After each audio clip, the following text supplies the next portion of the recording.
Femi Taiwo, the Executive Director at LEAPAfrica, is joining me right now. Hello, Femi, and welcome to the program. Hello, Nancy. How are you? I'm well. Long time no see. Pleasure to be here. Let's get started very quickly. We just have a few minutes. The International Youth Day for this year just commemorated a few days ago the theme, Transforming Food Systems, Youth Innovation for Human and Planetary Health. Let me take a quote from the UN Secretary General. I saw that quote and I said, okay, fine. Let me, relay it to you and let's take the interview from there. Young people are on the front lines of the struggle to build a better future for all. The COVID-19 pandemic has highlighted the dire need for the kind of transformational change they seek, and young people must be full partners in that effort. Do you think that in the last 1 year you've seen that young people have really, come up to that struggle or risen to that struggle? Thank you so much, Nancy. The last 1 year has been a very, very interesting year for everybody, and particularly young people. But as usual, one thing we've seen and we see is that young people are very resilient and very, very resilient in the way they dealt with the challenge. In LEAPAfrica, for instance, the young people we interface with and work with, the social entrepreneurs and young change makers we work with, have been very resilient in pivoting their solutions, adapting to the times, and even innovating around the challenges that have come with the days. We have quite a number of social entrepreneurs we work with who work in the agribusiness space.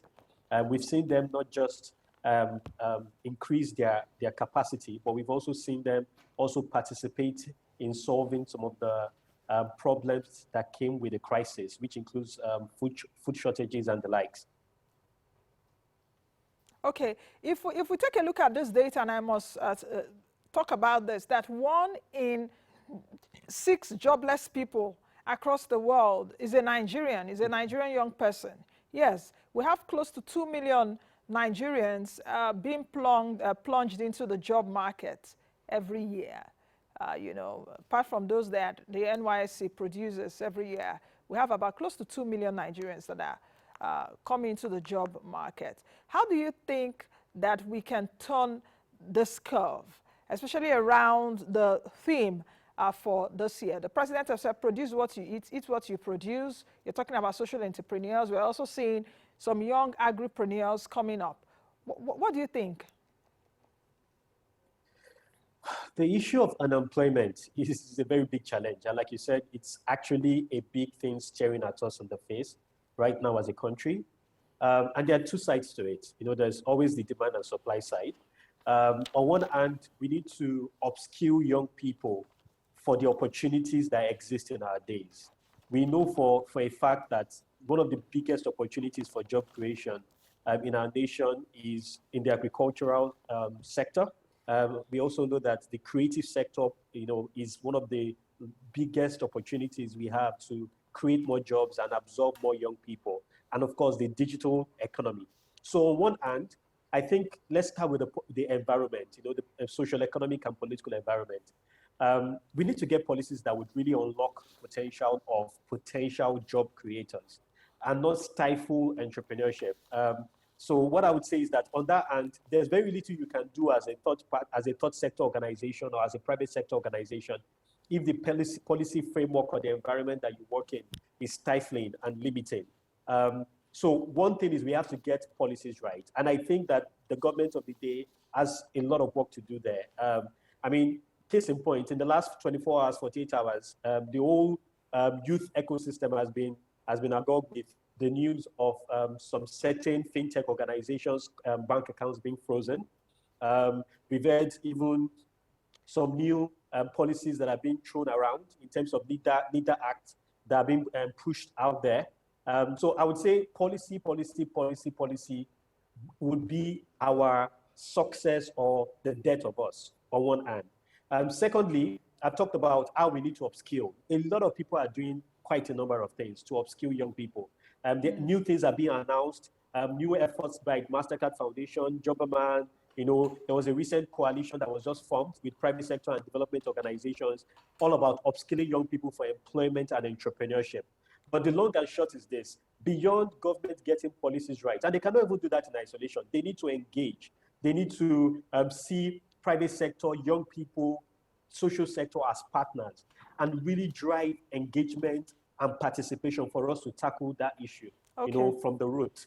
So I'm saying policy, engagement, and partnership would be some of the major ways to go, both to address demand side and supply side challenges, to catalyze solutions, to create more jobs in those growth areas I've identified and other areas. Femi, just as we end this session, let's talk about Nigeria's ranking in the 2020 Global Youth Development Index. In fact, when I saw that 161 over, is it 181? How many people will pass? 20 countries, and the 20 countries don't even talk about them. With a burgeoning figure of young people that we do have in this country, just oppose that with what the Ministry of Sports, or is it Youth and Sports or so, is doing. Just oppose it also to perhaps what we saw even at the Olympics. Before going to the Olympics, young people, of course, representing Nigeria, proudly flying our colors, but not well supported. We saw, was it the weightlifter washing his jersey? Are we a serious country?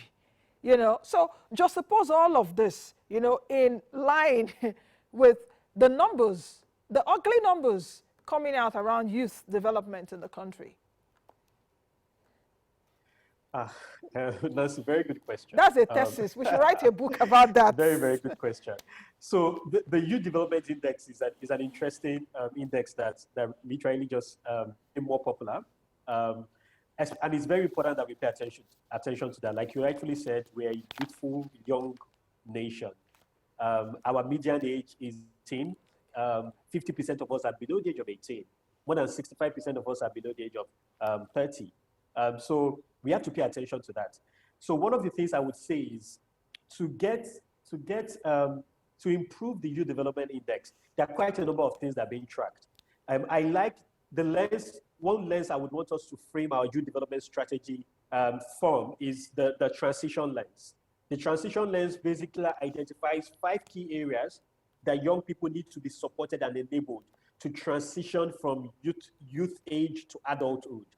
And we cannot score well on the Youth Development Index if we do not strengthen, youth transition in those 5 areas. One is education, right? The second is employment. The third is health and healthy behaviors. The fourth is social mobility.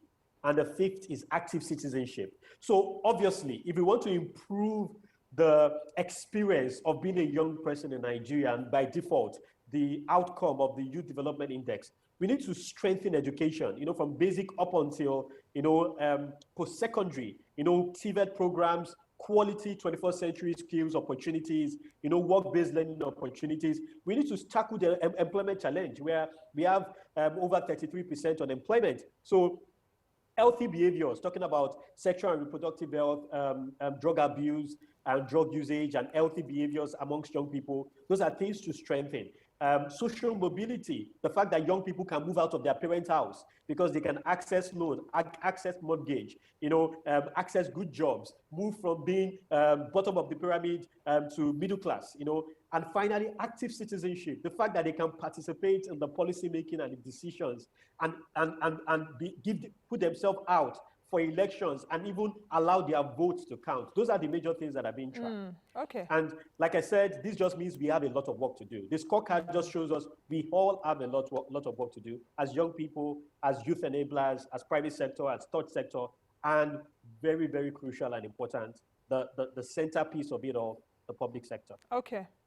Thank you, Femi, for coming on the program. Let's talk again sometime soon. Thank you, Nancy. All right. Thanks, Nancy. Thank you.